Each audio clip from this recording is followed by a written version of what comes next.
எனக்கு அன்பான கர்த்தருடைய பிள்ளைகளே, ஒரு தேவனுடைய பிள்ளைகள் இந்த வசனத்தை நீங்க நல்லா கவனிக்கணும். கர்த்தர் நம்ம கூட எப்படி தொடர்புல இருக்கிறார் என்றத நம்ம அறிந்து கொள்றது. இன்னைக்கு நம்ம ரட்சிக்கப்பட்டு பல வருஷம் ஆயிருச்சு, சபைக்கு போறோம். ஆனா நம்ம கூட ஆவியானவர் இருக்கிறாரு, அவர் நடத்துறாரு. நம்ம பாவம் செய்யும் பொழுது நம்மளை என்ன செய்யறாரு, கொண்டு வர்றாரு. ஆனா கர்த்தர் நம்மளோட இருந்து நடத்துறாரா? இந்த ஆவியானவருக்கும் கர்த்தருக்கும் ரொம்ப வித்தியாசம் இருக்கு. ஆவியானவர் நம்ம பாவம் செய்யும் பொழுது கர்த்தர்ட்ட பரிந்து பேசுகிறவர். இயேசு கிறிஸ்து நமக்காக பரிந்து பேசுகிறவர். ஆனா கர்த்தர் நம்மளை விட்டு விலகுனதை நம்ம என்ன செய்ய முடியாது, அது நமக்கு தெரியாது. ஏன்னா அது உணர்வோட பிணைக்கப்பட்டது. நல்லா கவனிங்க. இன்னைக்கு வேதத்துல சில பாத்திரங்களை நான் உங்களுக்கு முன்னாடி கொண்டு வர விரும்புறேன். இன்னைக்கு சவுல், தாவீது, ஏலி, சாமுவேல். நல்லா கவனிச்சு கொள்ளுங்க. இந்த சவுல் பாருங்க, அபிஷேகம் பண்ணப்பட்ட மனுஷன். கர்த்தர் இஸ்ரவேல் ஜனங்கள் ராஜாவன்னு கேட்கும் பொழுது கர்த்தர் அபிஷேகம் பண்ண சாமுவேலை அனுப்பி சாமுவேல் மூலமாய் அபிஷேகம் பண்ணப்பட்டவர். ஆனால் அவர் 40 வருஷம் இஸ்ரவேல் அரசாண்டாரு. ஆனா 40 வருஷம் கர்த்தர் அவர் கூட இருந்தாரா? அவர் அரசாளும் பொழுது முதல் 2 வருஷத்திலே கர்த்தர் என்ன செஞ்சிட்டாரு, விலகி போயிட்டாரு. ஆனா நல்லா கவனிங்க, தாவீதோட கர்த்தர் வந்துட்டாரு. ஆனா தாவீது 40 வருஷம் அரசாண்டாரு. ஆனா யாருடைய அரசாங்கம் நிலை நின்றது? யாருடைய ராஜ்ய பாரம் கடைசி வரையும் நின்றது? இன்னைக்கு நாம செய்கிற ஒவ்வொரு விஷயத்திலையும், ஒவ்வொரு காரியத்திலையும் கர்த்தர் நம்ம கூட இருக்கிறாரான்னு நிதானிச்சு பார்க்க வேண்டியது ரொம்ப ரொம்ப அவசியம். இந்த வார்த்தையை யாரெல்லாம் பாக்குறீங்களோ, நீங்க கர்த்தர் விலகுனது கூட அறியாம இருக்கிறீங்க அப்படின்னா இந்த வசனத்தை கேட்கும் பொழுது நீங்க கர்த்தருடைய பாருங்க அந்த அரவணைப்புக்குள்ள வந்துருங்க. ஏன்னா 40 வருஷம் சவுல் ராஜ்யபாரம் பண்றாரு. நல்லா கவனிங்க, 2வது வருஷத்திலேயே கர்த்தர் விலகி பாருங்க, அந்த ஆவியானவர் விலகி யார்கிட்ட போயிட்டாருன்னா தாவீதுட்ட போயிட்டாரு. எப்படி பாஸ்டர் போனாரு?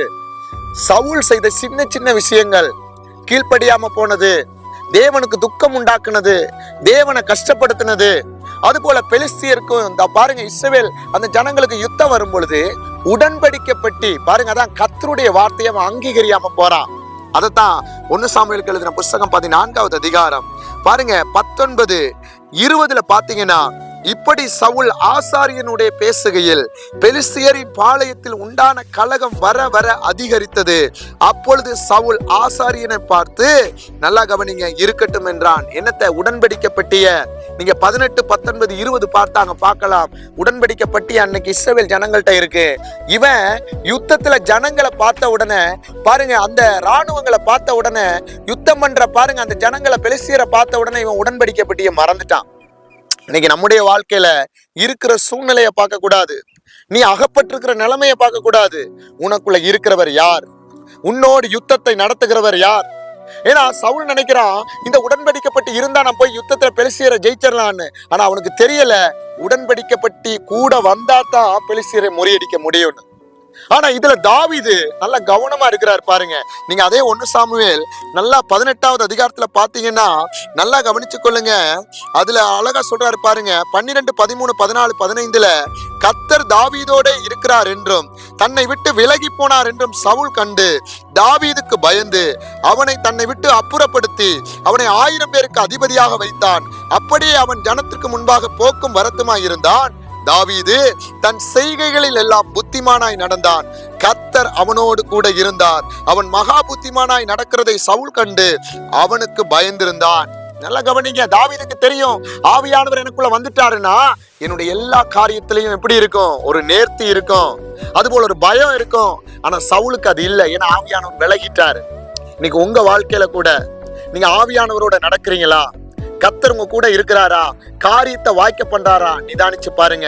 ஒரு சின்ன விஷயமா தான் இருக்கும். நீங்க இதே தாவீது பெலிஸ்தியர்ட்ட யுத்தம் பண்ண போகும்பொழுது நீங்க நிறைய இடத்துல பாத்தீங்கன்னா கர்த்தர்ட்ட அறிவுரை கேட்டு கர்த்தர் சொன்னா தான் போவார். இந்த ரெஃபாவிம் பள்ளத்தாக்குல நீங்க நல்லா கவனிச்சு பாருங்க, நாளாகமத்துல படிக்கலாம், அது போல சாமுவேலையும் படிக்கலாம். அங்க நீங்க நல்லா கவனிச்சீங்கன்னா யுத்தம் பண்ணும் பொழுது கர்த்தர் ஆலோசனை சொல்றாரு பாருங்க, நீ இப்படி போ, இந்த இடத்துல அவங்க வருவாங்க, நான் உனக்கு முன்னாடி போயிருப்பேன். இப்ப நல்லா கவனிச்சு கொள்ளுங்க, நம்முடைய வாழ்க்கையில கர்த்தர் நம்ம கூட வர்றாரா? அது போல அது உணர்வுல பிணைக்கப்படுறது. நீங்க நடந்தாலும் படுத்தாலும், அதான் சங்கீதம் 139 தாவீது சொல்றாரு, அவருக்கும் கர்த்தருக்குமான உறவைத்தான் நமக்கு சொல்லி கொடுக்கிறாரு. இதுதான் கர்த்தர் உன்னோட இருக்கிறதுக்கு. நீ பாவம் செய்யும் பொழுது உன்னை நெருக்குவாரு. அதுபோல நீ அக்கிரமங்கள் ஏதாவது ஒரு காரியத்துல கர்த்தருக்கு துணிகரமாய் செய்யும் பொழுது அவர் உன்னை விட்டு விலகி இருப்பாரு. அந்த வேதனையை உன்னால என்ன செய்ய முடியாது, சகிக்க முடியாது. தரிசனம் பெற்றவர்கள், அபிஷேகம் பெற்றவர்கள், அழைப்பு பெற்றவர்கள் இந்த வார்த்தைகளை நல்லா கவனிங்க. கர்த்தர் இல்லாம ஊழியம் செய்தா ஜீரோ. கர்த்தரோட நீங்க இருந்து செஞ்சா கர்த்தர் உங்களை பாருங்க, உங்க சந்ததியே ஆசீர்வாதமாய் மாற பண்ணுவாரு. ஏலி சாமுவேல், ஏலி 98 வயசுல 4 பேரை பறி கொடுக்கிறாரு. ஆனா சாமுவேல் என்ற பிள்ளையாண்டான் அனுபவமே இல்ல. கர்த்தரோட இருந்ததால கர்த்தருடைய சத்தத்தை அவனால கேட்க முடிஞ்சது. ஏன்? கர்த்தருக்கு பயந்து இருந்ததால. இன்னைக்கு நம்முடைய வாழ்க்கையில நாம யார் கூட இருக்கிறோன்றதை நீங்க நிதானிச்சு பாருங்க. கர்த்தரோட நடக்கிற பிள்ளைகளா இருங்க, புத்திமானா இருங்க. அடிக்கடி உங்களை நீங்க என்ன செய்யுங்க, ஆவியானவற்றை தனிமையில பேசுங்க. அதுபோல அவர் உணர்த்துற அந்த பாருங்க, உணர்த்துதல அற்பமா எண்ணாதீங்க. அபிஷேகம் பண்ணப்பட்டவர்களையும் தெரிந்து கொள்ளப்பட்டவர்களையும் கர்த்தர் அவ்வளவு சீக்கிரமா விட்டு கொடுக்க மாட்டாரு. நீங்க விட்டு அவரை போயிடாதீங்க. சவுலுக்கு 38 வருஷம் வாய்ப்பு கொடுத்தாரு, அவன் கீழ்ப்படியல. கடைசியில தன் ஆயுதத்தாலேயே அவன் என்ன ஆயிருச்சு, அவனுடைய மரணத்தை நீங்க பாக்குறீங்க. தாவீது செய்த யுத்தம் மாத்திரமல்ல, அவனுடைய ராஜ்யபாரம் முழுவதிலும் கர்த்தருடைய மகிமை இருந்தது. இப்ப சொல்லுங்க, நீங்க கர்த்தரோட தொடர்புல இருக்கிறீங்களா இல்லையான்றதை நிதானிச்சு பாருங்க. நாம ரட்சிக்கப்படுறது முக்கியம் அல்ல, அந்த ரட்சிக்கப்பட்டதை தக்க வைக்கிறது ரொம்ப முக்கியம். ஞானஸ்தானம் எடுக்கிறது முக்கியம் இல்ல, ஜீவ புஸ்தகத்துல பேர் எழுதப்பட்ட அந்த பேரை நம்ம நிலைக்க வைக்கிறது ரொம்ப முக்கியம். எரேமியால சொல்றாரு, நீங்க ஒருவேளை அந்த பேரை கிறுக்கி போட்டா உங்க பேர் புழுதியில எழுதப்படும். எரேமியா தீர்க்கதரிசனத்துல படிக்கிறோம், புஸ்தகத்துல படிக்கிறோம். அதனால நாம ஒவ்வொரு நாளும் அவரோட நடக்கிற அனுபவங்கள் வேணும். நீங்க அவரோட உணர்வுல இருக்கணும்னா ஒவ்வொரு நாளும் ஜெபம், அதிகாலை ஜெபம், வேத வாசிப்பு, தேவனோட நடக்கிற காரியங்கள் கம்பல்சரி வேணும். இருந்தா தான் கர்த்தர் பேசுறது நமக்கு புரியும். நாம அவரை விட்டு ரொம்ப தூரம் போயிட்டா கர்த்தர் பேசுற சத்தத்தை நம்மளால கேட்க முடியாது. இன்னைக்கு நிறைய பேருடைய வாழ்க்கையில கர்த்தரை விட்டு நீங்க போனதாலதான் அவருடைய சத்தத்தை கேட்க முடியல. திரும்பவும் கர்த்தரோட வாங்க, கர்த்தருடைய உறவுக்குள்ள வாங்க. அவர் உங்களுக்கு உணர்த்துற அந்த உரையாடல், படுக்கும் பொழுது பேசுற அந்த உணர்வு, ஆத்தும தாகம் எல்லாம் கர்த்தர் என்ன செய்வாரு, அவரோட இருந்தா தான் அதை உணர்த்துவாரு. அதனால சவுலுக்கு கொடுத்த வாய்ப்பை அவன் என்ன செய்தான், விட்டுட்டான். தாவீதுக்கு வந்த வாய்ப்பை இறுக்கி பிடித்ததால தாவீதினுடைய பாருங்க அந்த ஆசீர்வாதத்தை நம்ம படிக்கிறோம். அதனால எனக்கு அன்பான தேவனுடைய பிள்ளைகளே, ஒவ்வொரு நாளும் அவரால் நடத்தப்படுங்க, ஒவ்வொரு நாளும் அவரோடு கூட இருங்க. அவருக்கு பிரியம் இல்லாததை நீங்க கிட்ட போகாதீங்க, அவருக்கு பிரியம் இல்லாததை தொடாதீங்க. தேவ சமூகத்துல உங்களை தாழ்த்துங்க, கர்த்தரோட நடவுங்க. கர்த்தர் உங்களை கொண்டு பெரிய காரியத்தை செய்வார். God bless you.